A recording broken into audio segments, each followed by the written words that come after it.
Our next guest has a ballet career spanning over 5 decades and is probably still able to put his leg over his head. We'll find out, I think.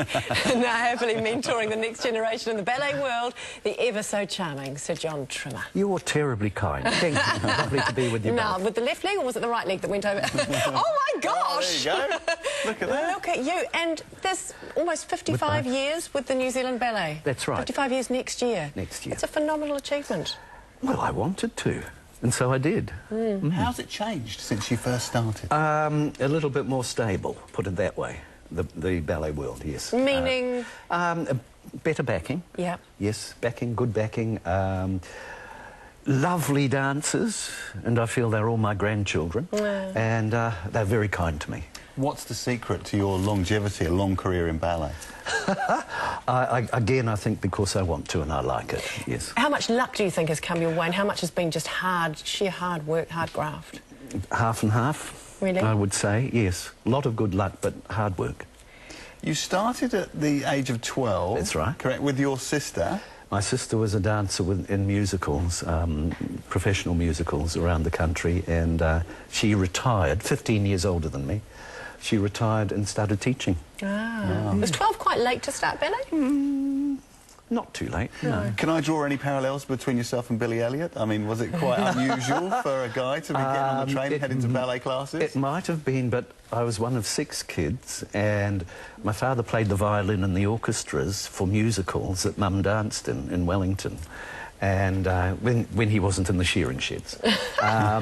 And so at home, we all danced and sang. And so very normal for you. That was your family Dad life. danced everywhere as well, so... What do you think of some of the contemporary ballet? We've had the guys from Rock the Ballet on here. We've also had the men in tutus. What do you think of that, how it's changed? It's good fun. It is wonderfully funny, and if they can do it, why not? But you're more of a classical, you know... Yes, I suppose so, but I've done quite a bit of contemporary work myself as well, so... What is the state of ballet in New Zealand in terms of young ones coming through? Thousands and thousands of students. Ever as popular as it was? Oh, yes. Yeah, absolutely. Do dancers, though, head off overseas looking for bright lights and bigger things? Unfortunately, they do. You can earn more money overseas, and that is the big draw card, of course. But it's a shame when they do that and don't come back. I was just going to say, how many would come back after? Quite a few do, actually. Do they? It's good. I did that myself. I was with the Australian Ballet for a few years and the Royal Danish Ballet in Sadler's Wells, but I kept coming back in between. What kept bringing you back? I wanted to be back here working. Yeah. Just living here and working. You're quite an accomplished actor as well. How do you think the synergy between ballet and acting has helped you? That's what I love. That is what I love. I've been lucky enough to do a couple of TV series years ago now, and still do occasional tour de play earlier this year, meeting Karpovsky with Helen Mulder, and I'm still doing a bit of pantomime, which is great fun. Your words, now that you're in your senior years, you have to forego being the handsome prince and now relish playing old ladies and witches. That's right. And old men. It's not, and as Rod said, it's not just dance, you're acting as well. Yes. Yeah. It's good fun. That's what I'm doing with Cinderella on this tour. I play a priest at the beginning for a few minutes, and then a gnome making royal shoes for the prince. Somebody's got to be the gnome. Of course. It's fun to be a gnome. Absolutely. They're better than you. I've got serious moustache envy here, and I'm sure Jeanette has as well. I mean, has that helped your career? Depending on the role I'm playing. No good for witches or old ladies. But I love it. What do you use to get it to do that? A big secret is hand soap. Really? Yes, not wax, hand soap. Just garden variety. Really? Yes. Just shave a bit off and mould it in? Just mix it in your fingers and go like that. Wow, you must smell awful good then. I hope so. Very clean. Tell us about the Tempo Dance Festival. What's all this about? Oh, this is exciting. It's so many different forms of dance, all branches, you name it in New Zealand. We're all there, everybody's there.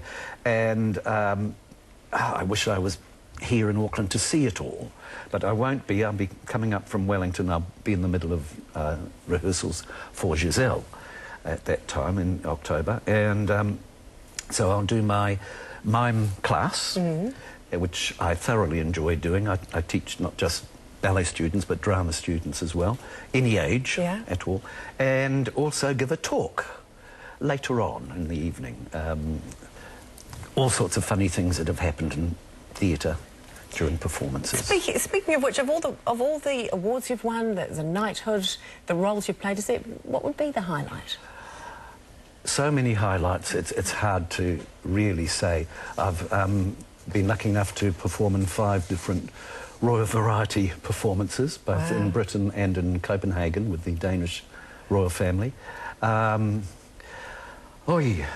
I think the performances themselves, like the ballet of Petrushka, Giselle, when I was young enough to play the prince, and I think those 2 are my favourites. Would you be able to do a tiny little bit of mime for us from your classes, your workshops? My workshops?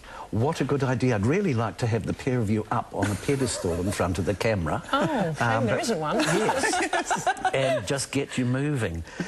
There's a little scene from Act 2 Swan Lake where the prince has been out shooting swans, terrible thing to do with the crossbow, and he sees a swan coming in across the lake. He's just going to shoot it when the swan lands on the side of the lake and turns into a beautiful young lady.